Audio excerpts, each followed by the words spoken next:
This is Barry Norman on behalf of UBCFX and Investing.com, and welcome to our webinar on Stochastics. I hope everybody's had a successful trading day and are getting ready for an exciting day tomorrow and another week of trading as we go into the last few trading weeks before the holiday season. Now, tonight's class is brought to us by UBCFX, one of the world's leading providers of CFD and Forex trading, as well as crypto. Now, if you want, you can go to www.ubcfx.com and open up a demo account. While we're in class, there's no deposit required, credit card required, and you can open up a demo account, and then you can follow along using their charts in class or after class. You can set up a demo account. They're one of the best platforms out there. They offer great rates, social trading, a huge amount of video tutorials. They have 4 different web traders or 4 different trading platforms that you can use. You can use one or all of them. They have their Forex web trader. You have the UBCFX Activate trader. They have the Forex platform station if you want a more sophisticated trading. And then, of course, they have their mobile trader platform. They cover all of your needs. They have all types of accounts. They have great signals, incredible education, all kinds of payment methods, and a variety of trading tools. They have many different account types. You just pick the account that fits your type of trading and that fits you best and open up that account that you wish. You can also visit, if you open a demo account, visit their education center. And they have beginning education, they have intermediate, they have advanced education, they have education on all the types of pending orders, closing an order, how to use their terminal, opening a new order, risk management, capital, money management. Now, UBCFX is a regulated provider, so I'm therefore required to give you a risk warning. So let me read that and get it out of the way. I would appreciate if you could read the second 2 paragraphs. I'll read the first one to you. Trading the financial markets may result in the loss of your deposited funds. Please ensure that you fully understand the risk or seek independent advice if necessary. Now, tonight's class is being recorded. And if you'd like to see a recorded version of this class, in about 24 hours, you can use the same link used to come to tonight's class to see an unedited version, or down the road you'll be able to see an edited, cleaned up version of this class on Investing.com under the Education tab, and look for webinars on demand. And there you can also watch all of our past webinars and learn at your own pace. So let's get started talking about stochastics. Now, before we jump into the webinar, if you notice on your screen, there is a handout. It's a PDF file that I put together for you. It's only available in the live class, so you won't be able to get it anytime later. You won't be getting it if you're on a recorded version. So please click the download button and download it onto whatever device you're using, and then you can move it around later. But it's a combination of many different types of scenarios from introduction to stochastics to different types of trading and strategies. I found the best information on the web, put it together in a guide for you, because there's no way you're going to remember everything we said in class. And in class, we can only go over the finer, the brief points. And the guide gives you a very good follow-up. Now, in tonight's class, I'm going to use the term security when referring to any tradable instrument. This includes stocks, bonds, commodities, futures, indices, mutual funds, options, CFDs, and cryptocurrency. Now, sometimes, just to keep us from being boring, I might say or imply a specific investment type. Like I may say shares or equities, or I might say Forex. But whichever one I do, I'm still talking about all tradable instruments. Now, similarly, I intermix the term investing and trading. Now, as we all know, we're all here because we're most likely Forex and CFD traders. And that is traders. Because traders are making short-term investments. They don't really care if an asset's going up or down. They only want to capitalize on that movement between the opening price and the closing price, as long as they have it in the right direction. Where an investor is a more long-term situation, and they're looking at slow growth or increased value of an asset. But in either case, the basic concept and techniques presented in this class are equally adept. Now, we're going to be talking about stochastics, which falls into an area of technical analysis, and it's even defined farther down as a technical indicator, and one step farther into an oscillator, and one step farther it is a bounded indicator. So if you're here because you want to get answered, should I buy today? What will the prices be tomorrow or next week or next year? Wouldn't investing be easy if we knew all the answers to these seemingly simple questions? So alas, if you're attending this class in the hopes that technical analysis has the answer to these questions, I'm afraid I have to disappoint you. It doesn't. However, if you're attending this webinar with the hopes that technical analysis and more likely stochastics will improve your investing or your trading, I have good news for you. It will.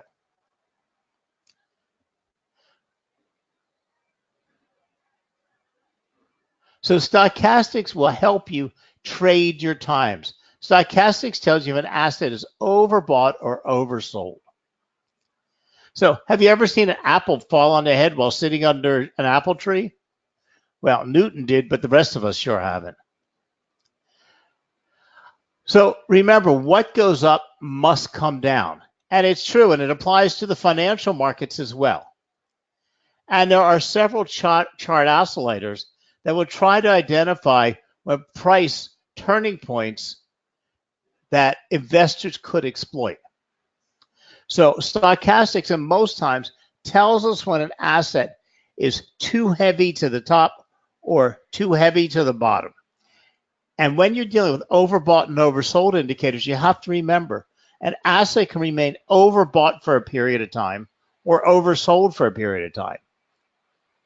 One of the most regularly followed trend indicators is the stochastics oscillator. It measures the distance between an asset's closing price and the range of highs and lows over a specific period. As the asset closes nearer the high of the range, the stochastics oscillator rises, and as the asset closes near the low of the ranges, it falls. Now, proponents tend to like the stochastics oscillator because it's easy to remember defined range of 0 to 100. And this is what is called, like I said earlier, a bounded indicator. It is bound between a very specific range of 0 to 100. Whenever it is calculated, it will always come out between those numbers. It is then in an area of 70, 30, 80, 20 that is unimportant basically, and is only important over 70 or 75 or 80, depending on which interpretation you're using, or below 30, 25, or 20. Now, the indicator was developed by George Lane. And the basic use of stochastics was over 80 told you the market was overbought, and under 20 told you the market was oversold.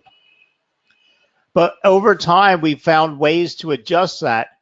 And in some markets, 30 works better. In some markets, 25 works better. Some markets, 20 works better.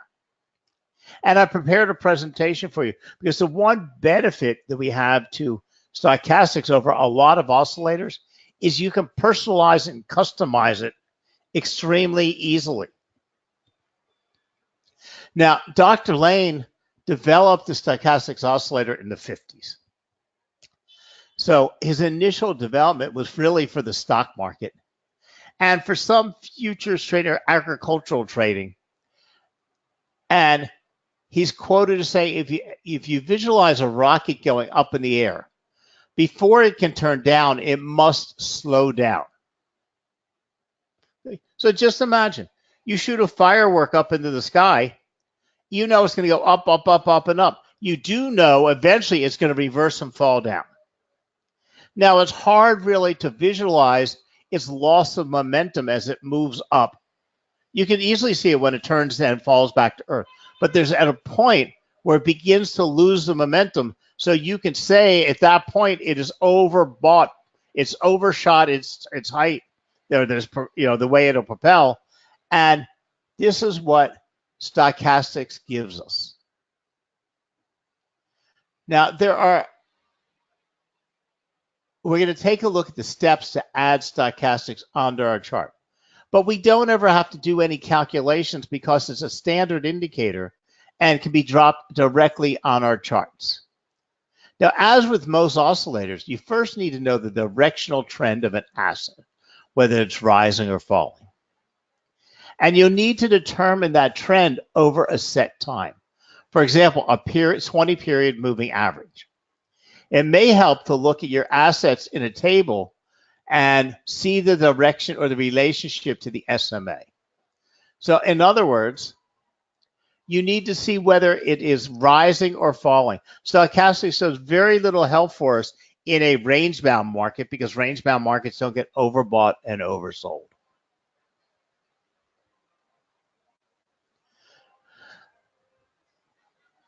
So stochastics is made up of two lines.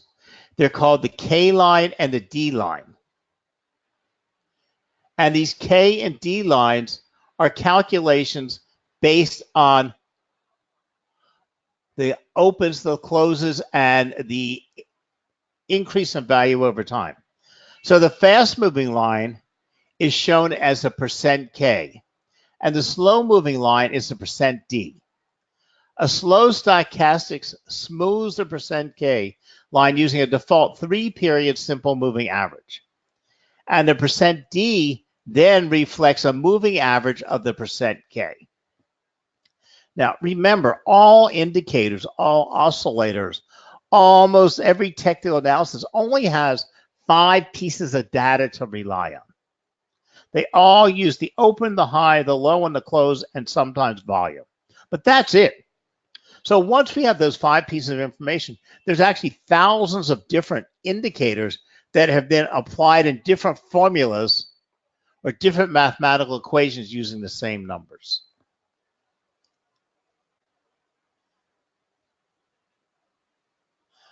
So whether we're looking at apples or stocks, gravity pulls them back to Earth or back to their average. Sir Isaac found his big moment by happy accident, but charting with tools including stochastics can mean you won't have to wait for the apple to drop. But you can try to pinpoint when it might wiggle loose. So the stochastics oscillator is a momentum indicator comparing the closing price of an asset to the range of its prices over the certain period. The sensitivity of the oscillator to market movements is reducible by adjusting that time period or by taking the moving average of the result. And as I said earlier, it allows us to adjust the sensitivity of the indicator, which is very unique. The general theory serving as the foundation for this indicator is that a market in a trending upward, when a market is trending upward, prices will tend to close near their high. And in a market trending downward, prices will tend to close near their low. And this is not a law, it's not a rule, it's just a probability. Transaction signals are created when the %K line moves through this 3-period moving average, which is called the %D line. Now, a lot of people say this is very much like MACD. With MACD has the MACD line and the trigger line, using a percentage, a moving average percentage of the MACD line gives you the trigger line. And it's very true. I happen to be a MACD fan and I trade with MACD. I don't trade with stochastics. Okay. No other reason. I was using MACD since my beginning in trading. Okay, and I love MACD. I don't use stochastics. I don't use RSI. I use very few indicators. Okay. But stochastics is one of the most well-known and respected indicators in the marketplace.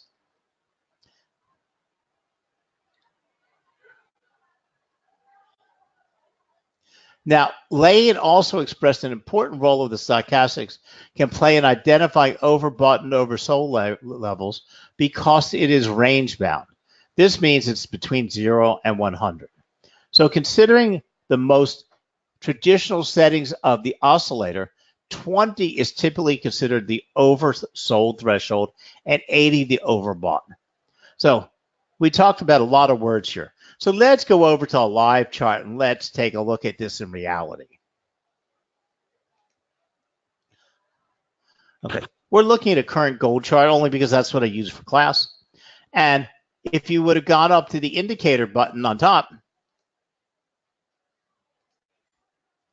and drop down to stochastics, it would place stochastics underneath your price chart on your chart. Okay. And it automatically sets it up. See, here's the 80, here's the 20. This is the 0 to 100 range. And it's colored it in to show us the range between. And the range that's important is above the purple and below the purple. Now,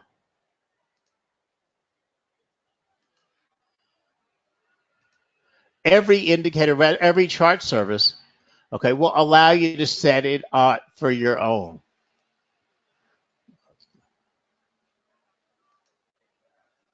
So let's make the lines a little bit broader. Let's make them a little bit more noticeable. We're going to take the %K, which is a very important line. We're going to make that dark blue so you can see it easy. And we'll leave the %D at orange, and we'll make the background a little bit lighter because it's not that important to us. And as you notice, we've set the upper band at an 80 and a 20. You can adjust it for your trading. If you decide 75 and 25 more fit your trading, because a lot of people want more specific signals. They want less signals generated. We'll also can change our inputs. So I have a presentation for you. Right now, we're using a 14 period K line, the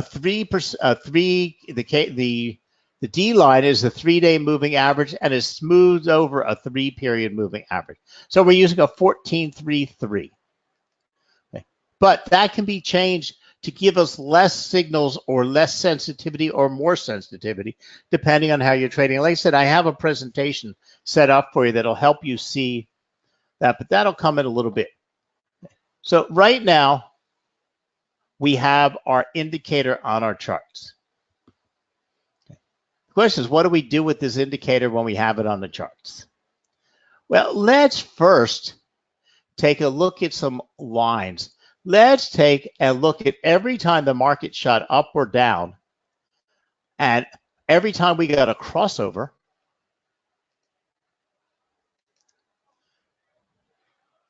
let's draw a vertical line.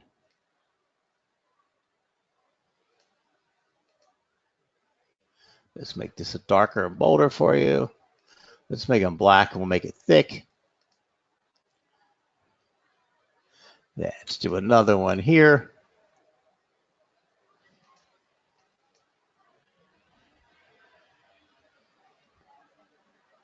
Let's do another one here.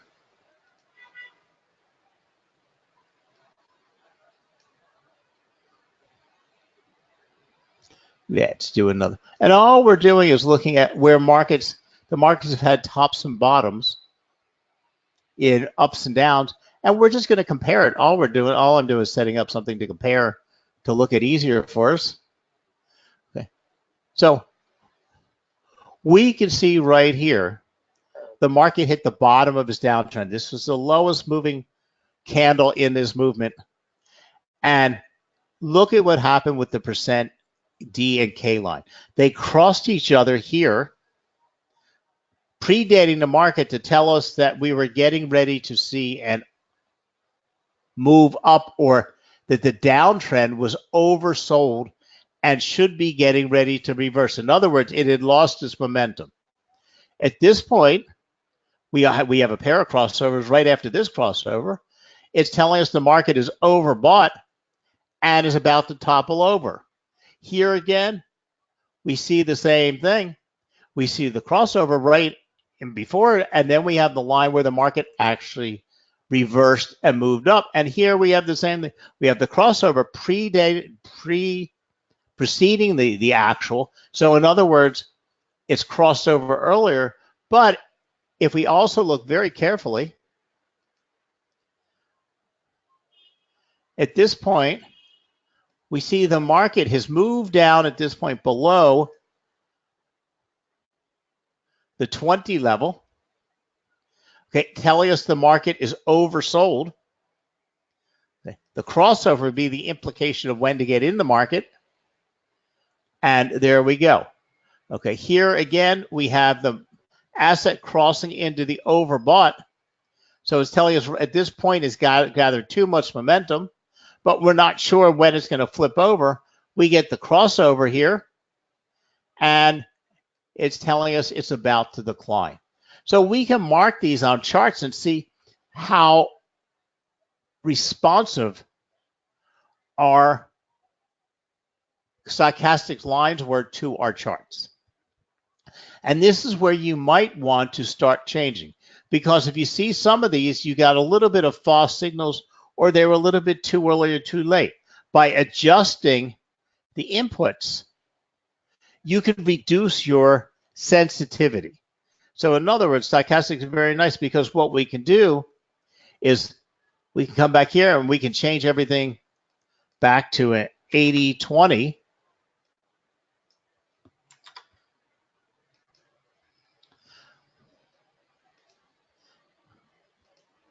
Which gave us less signals,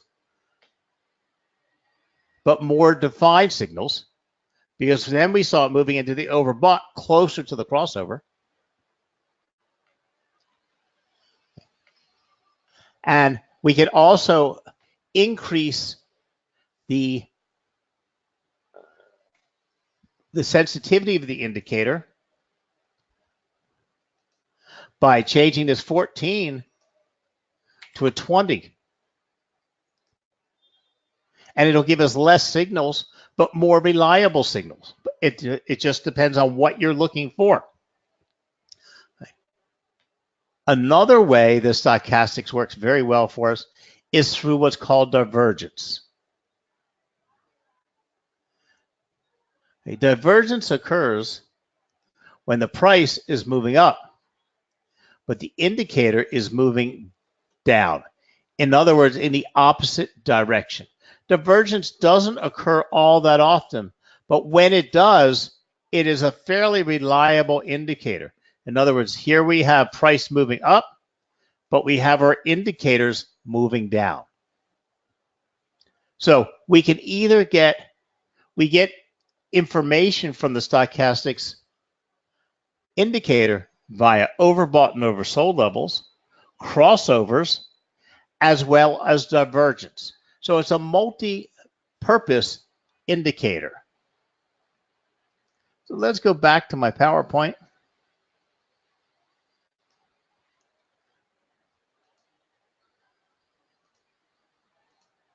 You turn my marker off here.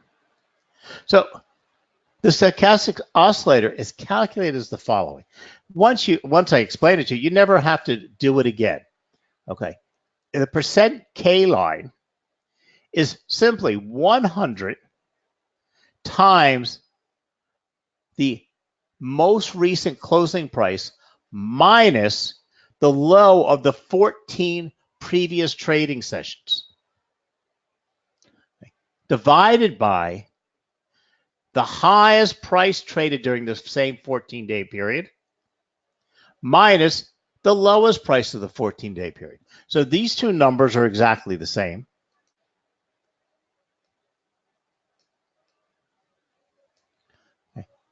And what changes is the current close, and then the highest level it was the highest close it had, only the close, the highest close it had over the last, if you're using a 14 period input, the last 14 periods. If you want to change the sensitivity and you want to change it to a 20 period, your calculation will be C minus L20 divided by H20 minus L20, because you replaced the 14 with the 20, which gives you a less sensitive calculation, and it gives you less signals, but that filters out your less reliable signals. But again, you have to understand what you're looking at, what time frames you're looking at, and what you're trying to determine. The general theory serving as the foundation of this indicator is that a market trending upward, prices will close near the high. And in a market trading downward, prices will close near the low, as I mentioned earlier. The transaction signals are created when the percent K crosses through the 3-day moving average, called the percent D. Okay, and those are simple transaction signals. The premise for stochastics holds that an asset's closing price tends to trade at the high of the day or the period.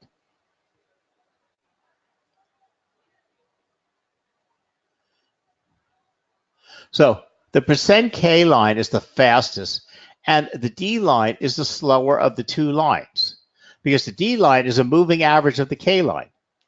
The investor needs to watch the D line and the price of the issue begin to change and move into either the overbought or the oversold period.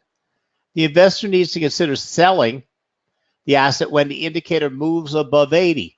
Conversely, the investor needs to consider buying an issue that is below 20. Consider. We didn't say buy and sell. We said consider, because you have to make a decision. You do not just blindly enter a market. You have to use other tools and, of course, price action to make your determination. When your stochastics is at a high value, it means that the prices close near the top of the range. The graphic over here shows that the low was at $60 when the high was at 100.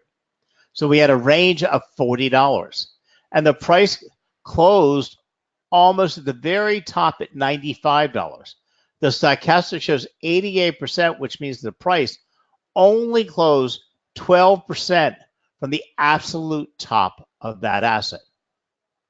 A low stochastics number, conversely, means the exact opposite. The main difference between the fast and the slow stochastic is summed up in one word: sensitivity. The fast stochastics is more sensitive than the slow stochastics and will likely result in many transaction signals. And like I said, I have a presentation to show you using 3 different levels of sensitivity.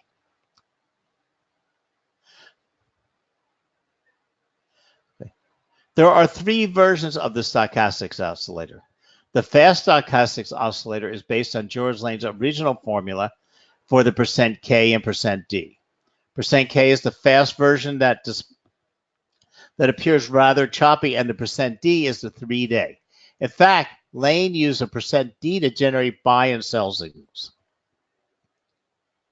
Because percent D is the fast stochastics oscillator, it's used for signals. The slow stochastics was introduced to reflect emphasis. The slow stochastics oscillator smooths percent K over a 3-day moving average. So as a bounded oscillator, the stochastics oscillator makes it very easy to identify overbought and oversold levels. The oscillator ranges from 0 to 100.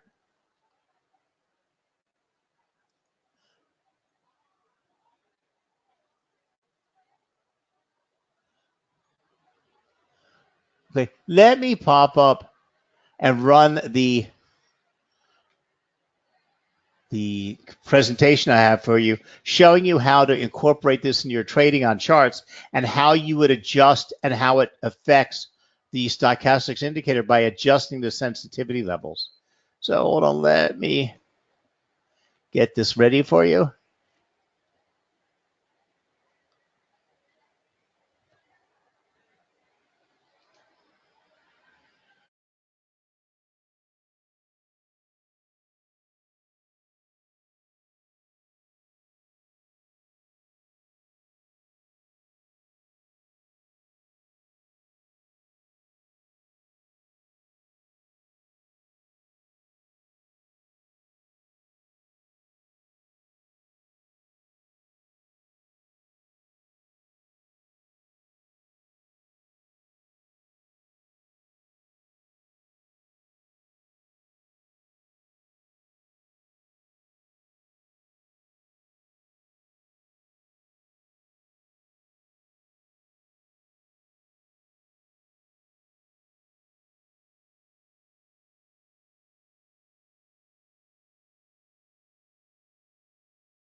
So remember, stochastics is one of those indicators, one of the few indicators that you can adjust, and you have to determine what your personal settings are and what the goals are you're trying to accomplish.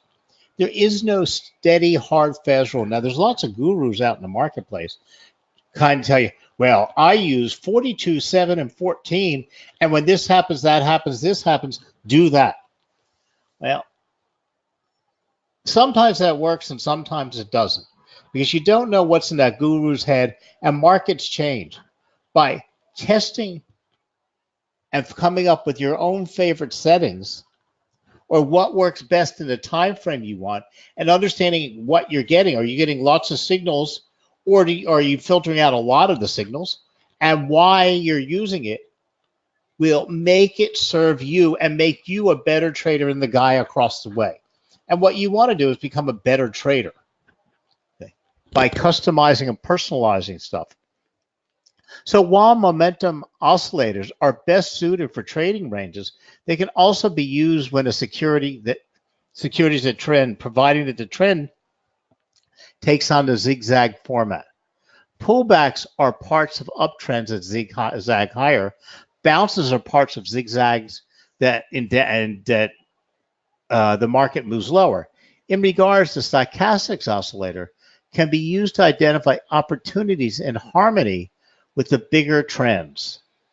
Like a lot of people, including myself, I make my entry and exit points using a 1 hour or 30-minute chart. But I make my environmental decision whether I'm looking to trade up or down, or whether that asset's offering an opportunity, and using a several hour chart, a much longer period of chart. And things like Bollinger Bands and stochastics and MACD use over this. First filter out and say, okay, this has a potential of trading because it's trending and moving in a direction. And then I use my smaller time frames and my more sensitive indicator to figure out at what price I want to enter the market. So this indicator can be used to identify turns near support or resistance.